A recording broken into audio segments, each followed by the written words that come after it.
In a jungle clearing near the border of Thailand, a perilous journey has come to an end. These men have spent a month walking out of Laos to bring news of a secret war.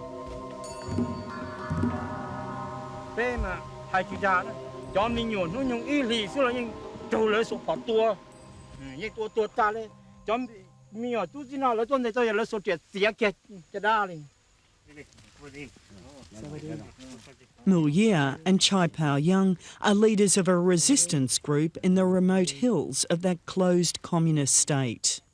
They claim government troops and their Vietnamese allies systematically massacred more than 1,000 civilians.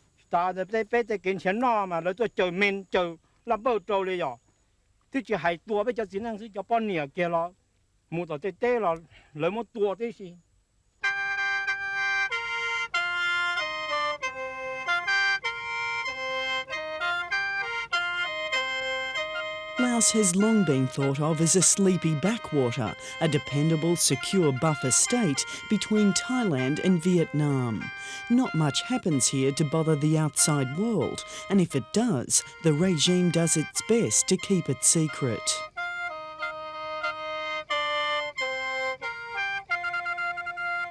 Western countries and near neighbours come to do business here, unconcerned by rumours of atrocities and torture. But Laos's image of peace and harmony is enforced by a ruthless dictatorship that allows no dissent and crushes all opponents. We know that torture and ill-treatment are endemic in Lao police stations and prisons. We know that people are imprisoned for their peaceful political and religious beliefs, and that when they are in prison, they are held in absolutely appalling conditions. And at least one of our prisoners actually died in custody a couple of years ago, denied access to medical treatment, to his family, or indeed even to sufficient food and water. After months of negotiation, we were granted rare access to this secretive regime and a meeting with one of its strongmen. Like many of Laos's communists, Colonel Income takes pride in repression.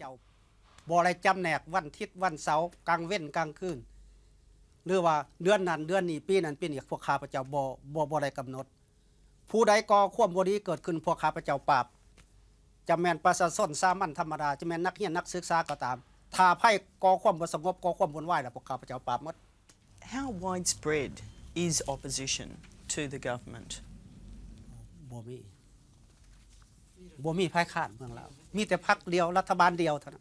But lately, that complacent facade has begun to crack.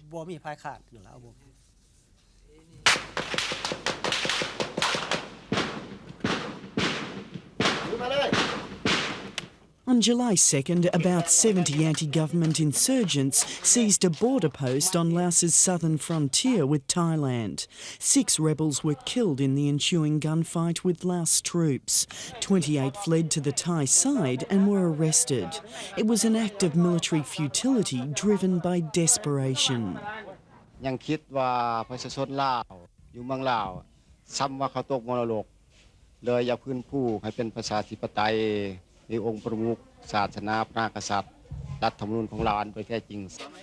According to the party line, this was just a bungled robbery. ต่อปัญหาดังกล่าวนี้แม่นพวกปุ้นประกอบอาวุธเป็นผู้รับผิดชอบพวกปุ้นดังกล่าวนี้มันมาจากไทยเขามาปุ้นห่านค่าภาษีอยู่ห่านค่าปลอดภาษีอยู่ด้านวังเตาได้2 เม็ด In reality, it was the latest firefight in a battle that has lasted for decades.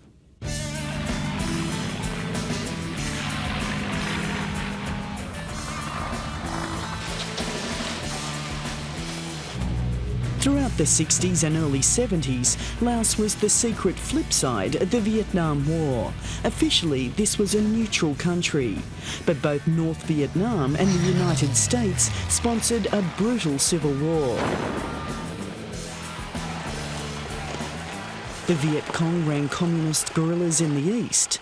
The CIA backed an anti-Marxist army in the West, led by royalists and a rebellious ethnic group called the Hmong. The Hmong had a reputation as the fiercest of hill tribes, but they were no match for the communist Pathet Lao. The abolition of the monarchy and the official communist takeover has been received calmly, but with a few mixed feelings. In December 1975, the communists overthrew the monarchy and claimed absolute power. Some Hmong stayed in the jungle to continue fighting. Hundreds of thousands fled to Thailand.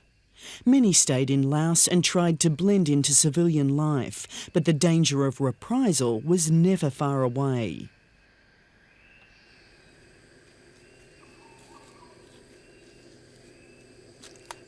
This is as close as Q, a Hmong refugee, can get to Laos, staring across the Mekong River from the border of Thailand. It's very sad situations. I don't think I can just simply cross the Mekong River. At least I will be arrested. Otherwise, I will be killed. Did he realise he did right or? I'll try back. The Hmong Exiles have been the main critics of the communist regime.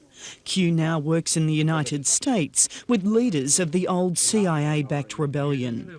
He brought us to this secret border location to meet the two resistance fighters. With them was another recent arrival, in disguise for fear of reprisals against his family. Vang, as he wished to be known, fled Laos 2 months ago after more than 7 years in chains.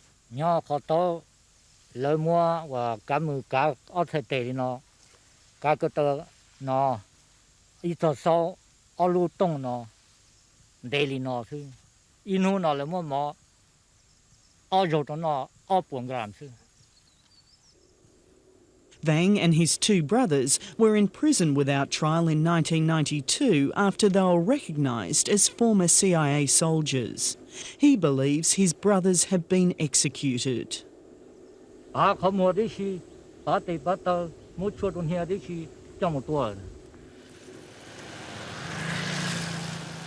The People's Revolutionary Party has spent the past quarter century trying to create a compliant, homogenous society. Tens of thousands of royalists were sent to re-education camps to be turned into proletariat. Rebellious hill tribes were forced down from the mountains to become compliant citizens. But what now unites people most is desperate poverty. The government's handling of the economy has made Laos the poorest country in Southeast Asia. Despite half-hearted reforms, most of the country still survives on subsistence agriculture, while officials grow fat from corruption. They don't know how to develop the country, and the country is going backward, and then people are getting poor. So they may get the people get sick and tired of the government. To many people, the promise of a glorious future seems as fake and faded as the propaganda billboards. But the government has denied them any peaceful avenue for seeking change. In the 25 years since the communists seized power, there has been just one democratic protest. On October 26 last year, about 30 students attempted to unfurl banners calling for political change. Immediately, they were surrounded by police and arrested. This simple attempt at protest triggered a savage crackdown that is still being felt. Police blitzed the city, arresting hundreds of suspected protesters. 5 of the organisers have not been heard from since. Vang's adopted son is now in prison for taking part in the demonstration. He was able to see him briefly before he fled.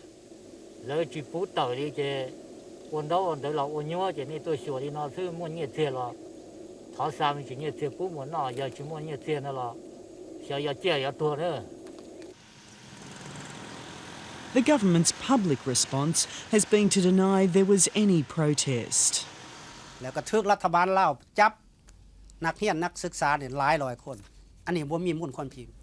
We have spoken to a man whose son is locked up now who was involved in those protests. How can he say it's not true? จะว่านักเรียนพวกนั้นซื้อหน้าใดพอพวกนั้นซื้อหน้าใด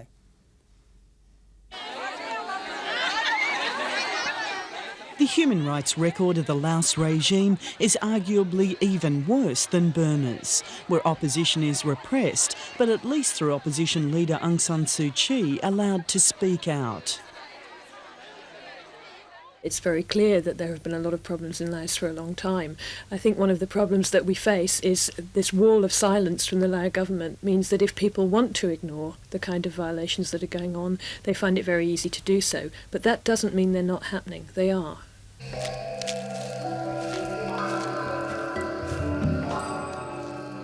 The most serious allegations are over the government's treatment of Hmongs in areas where the rebels are still active. This smuggled videotape is the only recent footage of the Hmong insurgency. It is based in the most remote region of Laos, around villages without roads, telephones or power. The isolation has ensured it does not become an international issue.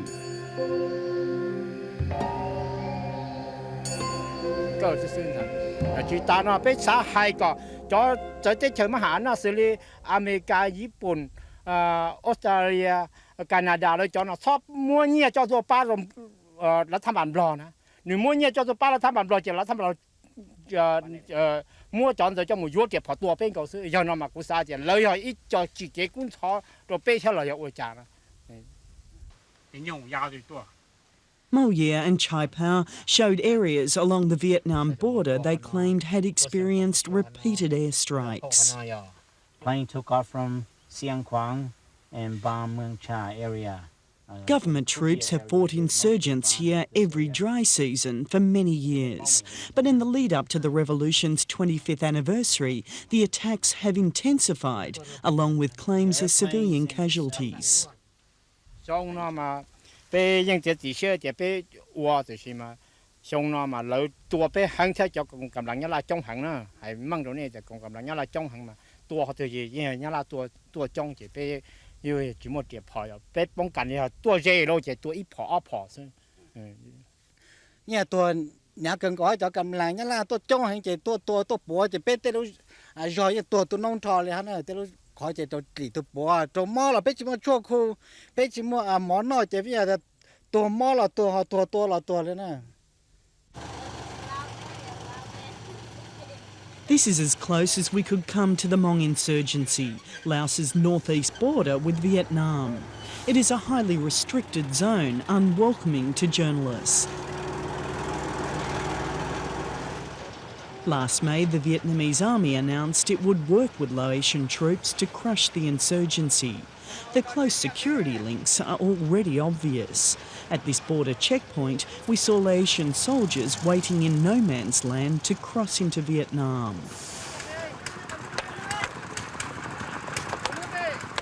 Elsewhere, Vietnamese crews were busily upgrading the border road. We were not permitted to travel near areas of recent fighting. But officials continue to insist there is no major insurgency, just isolated acts of banditry. ภาคส่วนเศร้าเมืองเล่าลุ่มเล่าเทิงอันนี้บ่มีปัญหาขัดแย้งกันมีความสามัคคีซึ่งกันและกัน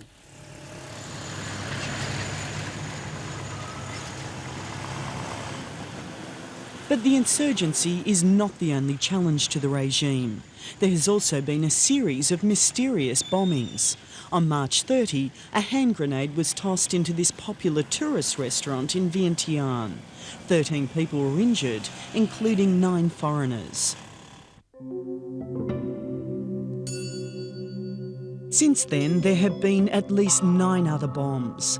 The authorities have blamed Hmongs for the attacks, but mass arrests have failed to find anyone responsible.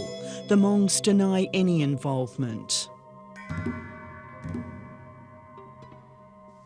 Đó mà chỉ do nó của hai chỗ này nè, đó mà chỉ do bé uo đi, đó chỉ cái cuốn sổ đó cho bé sinh họ là cho các uo là xin này, lấy một chỉ bỏ đó bé xin, nên là lấy giúp bé chỉ lấy bỏ đó bé ngồi xin, lương nó có là thằng bạn lo là bị sao này.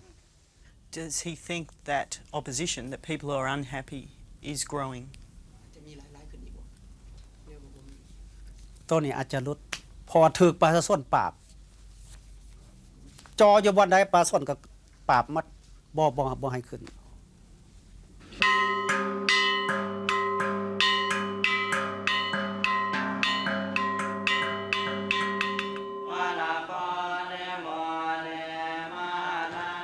The regime is attempting to rebrand Laos as a place of peace, safe, exotic and welcoming. It has launched a campaign to attract 1 million tourists. On December the 2nd, it will celebrate 25 years of the revolution.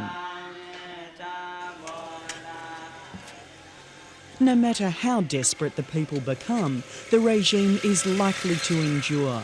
Laos's crimes are out of sight and out of mind. The facade of harmony will continue in this sad and desperate land.